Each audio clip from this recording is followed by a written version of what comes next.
Ինձ համար մեծ պատիվ է այսօր այստեղ ներկա գտնվել ու խոսել այնպիսի կարևորագույն թեմայի մասին, որն առնչվում է խոսքի ազատության հիմնախնդրին եւ խոսքի ազատության իրավունքների սահմանների հետ կապված տարատեսակ հարցերին, որովհետեւ բոլորիս համար էլ ակնհայտ է, որ խոսքի ազատությունը միանշանակ կարևորագույն մարդու իրավունքներից է, որը ցանկացած ժողովրդավարական հասարակությունում պետք է երաշխավորված լինի։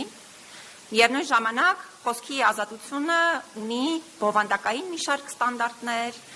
ունի հստակ սահմաններ, որոնք յուրաքանչյուրիս կողմից պետք է ապահովված լինեն,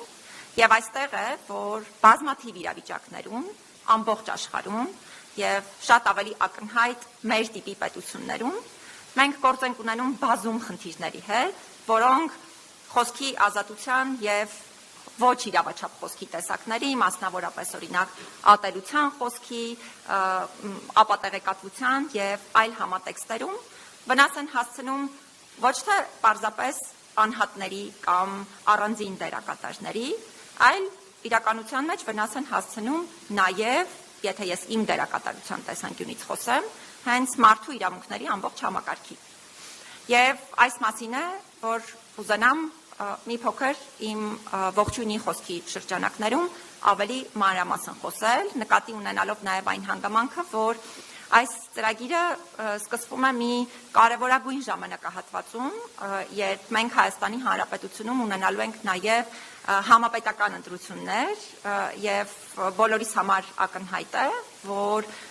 խոսքի ազատության իրացման հետ կապված խնդիրները շատ ավելի ակնհայտ են դառնում հենց ընտրությունների, հատկապես համապետական ընտրությունների ժամանակահատվածում։ Այն, որ պետության կողմից խոսքի ազատությունը, մեդիա ազատությունը պետք է երաշխավորված լինի եւ նաեւ լրագրողների անվտանգությունը պետք է երաշխավորված լինի, բնականաբար քննարկման ենթակա հարց չէ եւ պետությունը այս ուղղությամբ պետք է առավելագույն ջանքեր գործադրի, սա միանշանակ է եւ նաեւ ցանկացած վարքագծի տեսակ, որը չի համապատասխանում խոսքի ազատության, մեդիա ազատության իրավունքի շրջանակներին, պետք է արժանանա յուրաքանչյուրիս կողմից հակազդեցության։ Միևնույն ժամանակ խոսքի ազատության սահմանները պետք է պահպանված լինեն յուրաքանչյուր դերակատարի կողմից եւ ես նշեցի արդեն, որ հաճախ է ատելության խոսքի, ապատեղեկատվության դրսևորումը մարդու իրավունքների համակարգի վրա ազդեցություն ունենում։ Այս տեսանկյունից կուզենամ հատկապես շեշտադրել այն հանգամանքը, որ ընտրական գործընթացների շրջանակներում մեր տիպի պետություններում, դարձյալ ուզում եմ հատուկ շեշտադրել, որովհետև սա բնորոշ չէ ամբողջ աշխարհին, մարդու իրավունքները շատ հաճախ են գործիքայնացվում եւ գործիք են հաճախ դառնում հենց քաղաքական դերակատարների ձեռքին, ընդ որում օգտագործելով իրավունքների ամենախոցելի ասպեկտներին վերաբերելի տարբեր հանգամանքներ։ Հայաստանում հատկապես տեսանելի է, եթե այս դիտանկյունից խնդիրներին անդրադարձ կատարենք, մարդու իրավունքների շատ այսպես զգայուն թեմաների գործիքայնացումը ընտրություններին նախորդող ժամանակահատվածում։ Երևի ամենահայտնի օրինակներից մեկը հենց Եվրոպայի խորհրդի կոնվենցիաներից մեկին է վերաբերում, մասնավորապես Ստամբուլյան կոնվենցիային, որը շատ կարևոր գործիք է ընտանեկան բռնության դեմ պայքարի համար,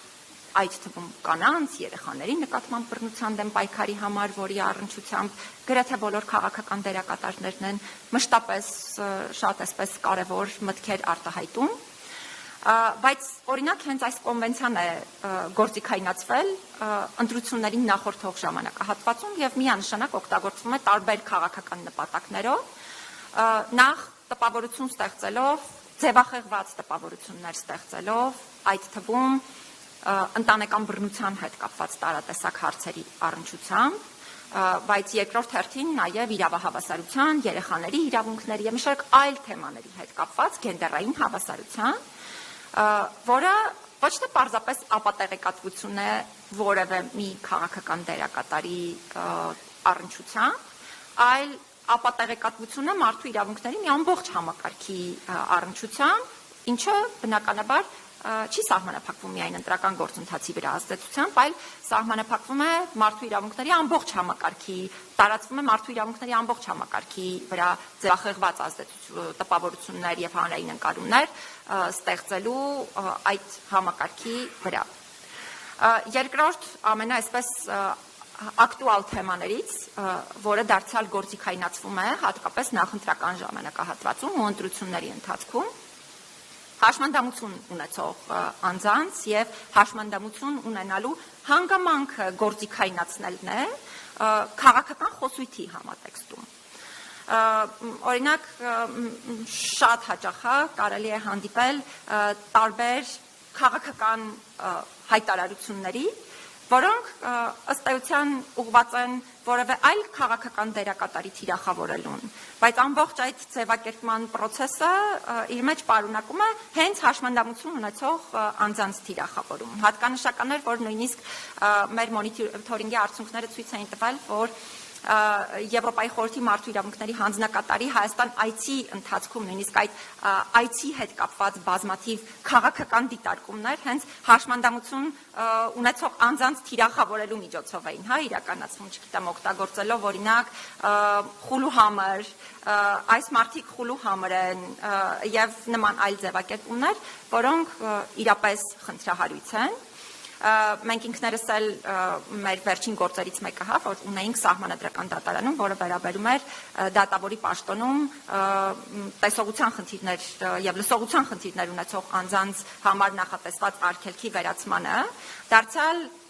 թիրախավորվել էր այդ ամբողջ գործընթացը այն ձևակերպումներով քաղաքական գործիչների կողմից, որ ամոթ է, որ Հայաստանում օրինակ կույր մարդը կարող է դատավոր դառնալ եւ այլն։ Վերջին օրինակը երևի բերեմ եւ շատ չծանրաբեռնեմ մարդու իրավունքների հետ կապված հենց այս օրինակները ներկայացնելով։ Հայաստանում երևի թե ամենալայն տարածում ունեցող խտրական ատելության խոսույթներից մեկը, որը իր մեջ նաեւ շատ դեպքերում ապատեղեկատվություն է պարունակում եւ ամենահաճախ օգտագործողներից է քաղաքական գործընթացների շրջանակներում, հատկապես նախընտրական ժամանակահատվածներում, ազգային պատկանելության կամ էթնիկ հիմքով խտրական ու ատելության խոսքն է։ Մենք նույնիսկ քաղաքական դերակատարներ ունենք, ում քաղաքական լոզունգները հենց նման ձևակերպումների վրա են հիմնված, այսինքն կոնկրետ ազգային պատկանելության կամ էթնիկ պատկանելության հիմքով մարդկանց թիրախավորելու ձևաչափով։ Չեմ ուզենա հիմա շատ մանրամասն սրա վերաբերյալ խոսել, բայց կուզենամ հատուկ արձանագրել, որ շատ կարևոր է նաև Եվրոպայի խորհրդի անհանդուրժողականության եւ ռասիզմի դեմ կոմիտեի դիտարկումը այս հարցի առնչությամբ, որը եւս հատուկ անդրադարձել է այս խնդրին եւ այս առումով շատ կարևորում եմ Եվրոպայի խորհրդի դերակատարությունը եւ իմ վստահությունն եմ հայտնում, որ մեր բոլորի հանձնառության պարագայում հնարավոր կլինի առնվազն պատշաճ հակազդել երևույթին, որովհետև այս բոլոր թեմաների հետ կապված խոսելիս մեզանից յուրաքանչյուրը ամենօրյա ռեժիմով թիրախավորվում է նաև, բայց կուզենամ այստեղ ամփոփել բովանդակային խոսքս ու անդրադառնալ շնորհակալական խոսքի, մասնավորապես ուղղված Եվրոպայի խորհրդին։ Ես ուզում եմ հատուկ արձանագրել, որ իմ խորին համոզմամբ առաջին հերթին որպես մարդու իրավունքների պաշտպան եմ խոսում, Եվրոպայի խորհուրդը բացառիկ դերակատարություն ունի Հայաստանում ժողովրդավարության եւ իրավունքի գերակայության ստանդարտների ամրապնդման հարցում եւ այս առումով կարեւոր է ինչպես Եվրոպայի խորհրդի որպես շատ կարեւոր կազմակերպության ամբողջ համակարգը եւ վերջինիս դերակատարությունը, բայց դրա հետ մեկտեղ կարեւոր են նաեւ այն մարդիկ, որոնք գործի են դնում, այս ամբողջ գործիքները եւ որոնք աշխատում են այս բոլոր ծրագրերի ուղղությամբ։ Այդ առումով ուզում եմ շնորհակալություն հայտնել նաեւ պարոն Լոնգանգեին եւ իր ամբողջ թիմին, Երևանյան գրասենյակի ամբողջ թիմին, որովհետեւ մենք գրասենյակի հետ ունենք, կարելի ասել, մեր ամենաարդյունավետ եւ կայուն համագործակցություններից մեկը, որը կարծում եմ նաեւ շատ կարևոր արդյունքների է բերում մարդու իրավունքների դիտանկյունից։ Ուզում եմ նաև շնորհակալություն հայտնել թե պետական մարմինների, թե միջազգային կազմակերպությունների, թե քաղաքացիական հասարակության մեր այն բոլոր գործընկերներին, ովքեր մեզ հետ միասին աշխատում են այս հարցերի հաղթահարման, խնդիրների հաղթահարման ուղղությամբ, եւ նաև վերջում ուզում եմ իմ հանձնառությունը վերահաստատել բոլոր նշված խնդիրների հաղթահարման ուղղությամբ համատեղ ջանքերի գործադրման առումով։ Չեմ ուզենա ավելի շատ ծանրաբեռնել ձեր համբերությունը իմ խոսքով, հետևաբար հաջող ընթացք մաղթելով այս ծրագրին կավարտեմ խոսքս։ Շնորհակալ եմ։